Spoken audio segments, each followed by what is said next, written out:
Hey,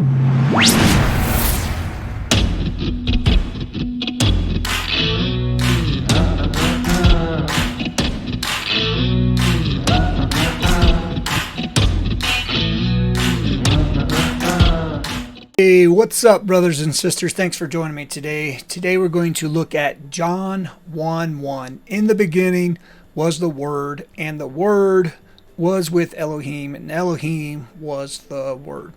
Now, I've done a couple teachings on this topic already. If you want to give a look at these teachings, the Word was made flesh.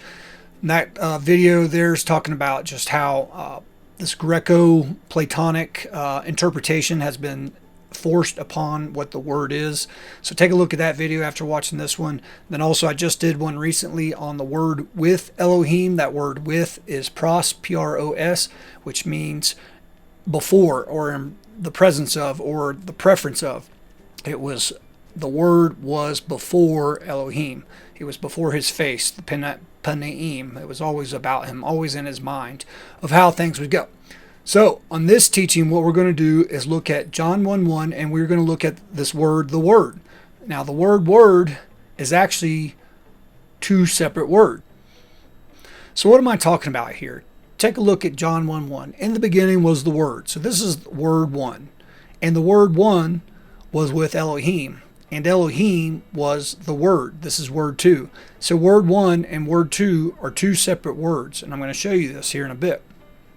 Now look at John 1:14. This is where people make this mistake. They say, and the Word was made flesh. So what people are doing here is taking word 2 and then putting it into John 1:14 as where it should be word 1. The Word 1 was made flesh and tabernacled amongst us. And we beheld his glory, the glory as of the Yakad, the one of the only begotten of the Father, full of grace and truth. So what I'm doing here, what I'm trying to show you here is what's called a homonym. A homonym is two words that are spelled the same. They can even be pronounced the same, but they have different meanings and or origins. So the example from dictionary was students often struggle with homonyms. Obviously here in the prologue of John 1:1, this is a homonym and people struggle with this because they don't put in context the rest of the Bible. We can't ever have Scripture competing against Scripture. They should not contradict. It should flow in harmony. So whenever we have something that seems a little contradictory to something else, it should raise a flag in our minds. We don't want to cancel one Scripture and support another one. What we want to do is harmonize all the Scriptures together. So here's another example right here in this prologue about John 1:1, or excuse me, John 1:10, it says, he was in the world. So that's world one. And the world, the same world I was talking about, was made by him, by Elohim. Elohim made the world. And the world knew him not. So this word world one is different than world two. The first world is talking about the creation, the actual planetary, however you want to describe it, the plane that we live on. That's the world, the geographical world that we live on. And the world knew him not. So that's not talking about the land necessarily, but it's talking about the people of the world. So you can see that these are two different worlds in some respect, that these aren't the same exact thing. So this is a homonym that's being used in this prologue of John 1:1 and 14. And so that's what we see here taking place in John 1:1, 1:14. The Word was with Elohim, and the Word was Elohim. So these are two separate words. And I'm going to show you this. So how do we know that it was not Yah that was made flesh? How do we know that he didn't come out of heaven and become a son? Well, the Scriptures tell us this. In John 4:24, it says Elohim is that Ruach. So this is the Messiah speaking. He says Elohim is spirit, and they that worship him in spirit must worship him, or they that worship him must worship him in Ruach, in the spirit, not in the flesh, must not worship him in the flesh, but they worship him in spirit because he is spirit. You don't worship Elohim in the flesh. We worship him in spirit and in truth. Matthew 6:9. The Father or the Son, he's on earth. He's a human being. He's in the flesh. He looks up and says, this is how you pray. Our Father who is where? In heaven. So he's not saying, I'm here, I'm Elohim on earth in the flesh. He's saying, I'm a man, I'm a human, I'm on the earth in the flesh. Elohim is the Ruach, he's the spirit. Where is he? He's in heaven. That's where he dwells. He did not leave his habitation to come to earth as the Son of Man. Hosea 11:9 says, I am not man, right? So we need to harmonize all these verses, all these scriptures together. Romans 1:3. This proves what I'm saying here, that the Son is a human. Romans 1:3, concerning his Son, Yahushua HaMashiach, our Adonai, which was made of the seed of David. How? According to the flesh. Well, if you've been made according to the flesh, you're a human being. You become a son or daughter of Elohim by your faith and obedience. That's how we are recognized as children, that we love one another, that we love Elohim by keeping his commandments. We get born with that spirit. That spirit dwells inside our fleshly body. We put to death the works of the flesh and we walk in the spirit by obedience. That's how you recognize whether a person is a son or daughter of Elohim. The flesh profits nothing, but spirit gives life, right? So not everybody is a child of Elohim. Yes, mankind was created in the image of Elohim, but something happened. Sin entered into the world. And so we've been given a choice. This is the analogy. We can either have the Elohim, the Spirit, the Word, the Torah, the Scriptures, all of that. Following those things makes us children of Elohim.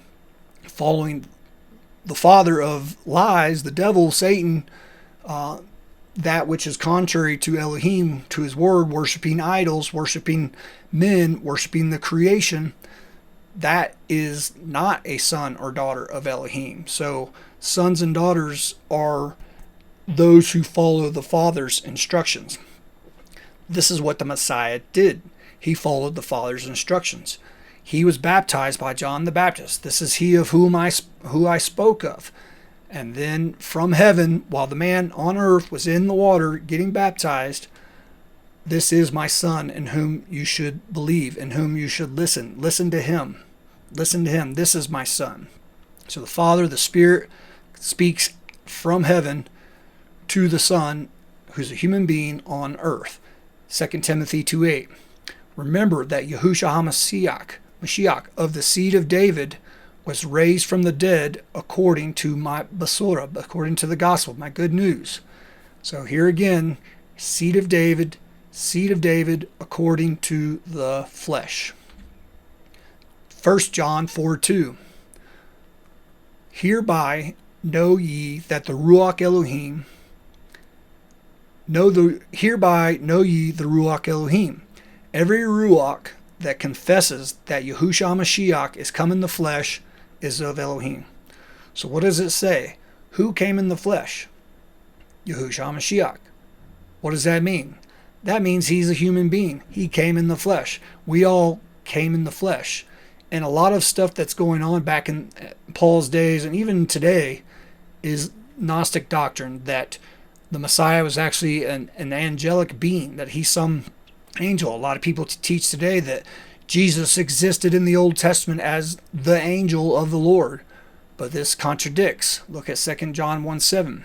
For as many as deceivers are entered into the world, who confess not that Yahushua Mashiach is come in the flesh, this is a deceiver and an antichrist. So people are against the gospel, against the Messiah, against the truth of the word, that he was actually a human being. They want to make him into a spirit man, into a spirit God man. All these things, pre-existence, all these doctrines that are just false. We don't need them. We have the scriptures. So it says, right here that Messiah came in the flesh, not Elohim. The Messiah came in the flesh. This means that he's human. He's 100% human being. He's not a spirit. He's not the angel of the Lord. He is human.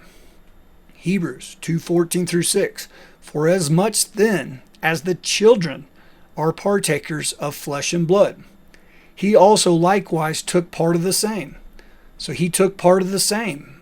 He's flesh and blood, human being. That through death he might destroy him that had the power of death, that is the devil, and deliver them who through fear of death were all their lifetime subject to bondage. For indeed he took not on him the nature of angels. He wasn't an angel. He wasn't a spirit being. He was a human being. But he took on him the seed of Abraham, the seed of David, the seed of Mary, the seed of the woman, right? He's a human being. He defeated death. How did he do that? Through obedience. He was willing to die for what he believed in. Yah is spirit. Spirit is not flesh. There are a plethora of scriptures out there that declare that the Messiah was 100% human being, and only after that he was resurrected, that he was glorified, that he became divine. See, the Brit Hadashah, the New Testament, it was written after all these events took place.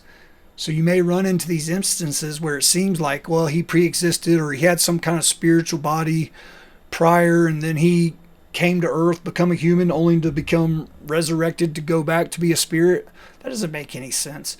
No, he came first as the second Adam. First Adam came first. Second Adam, he came as a human being, and then he obeyed. Unlike the first Adam, he obeyed. He was rewarded with the resurrection and became a spiritual being.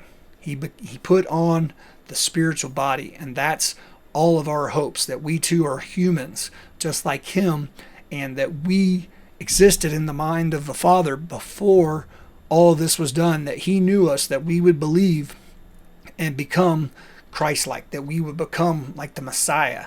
His word was made flesh. His promise that he would redeem mankind, that he promised Abraham, he said, from your seed all the nations shall be blessed.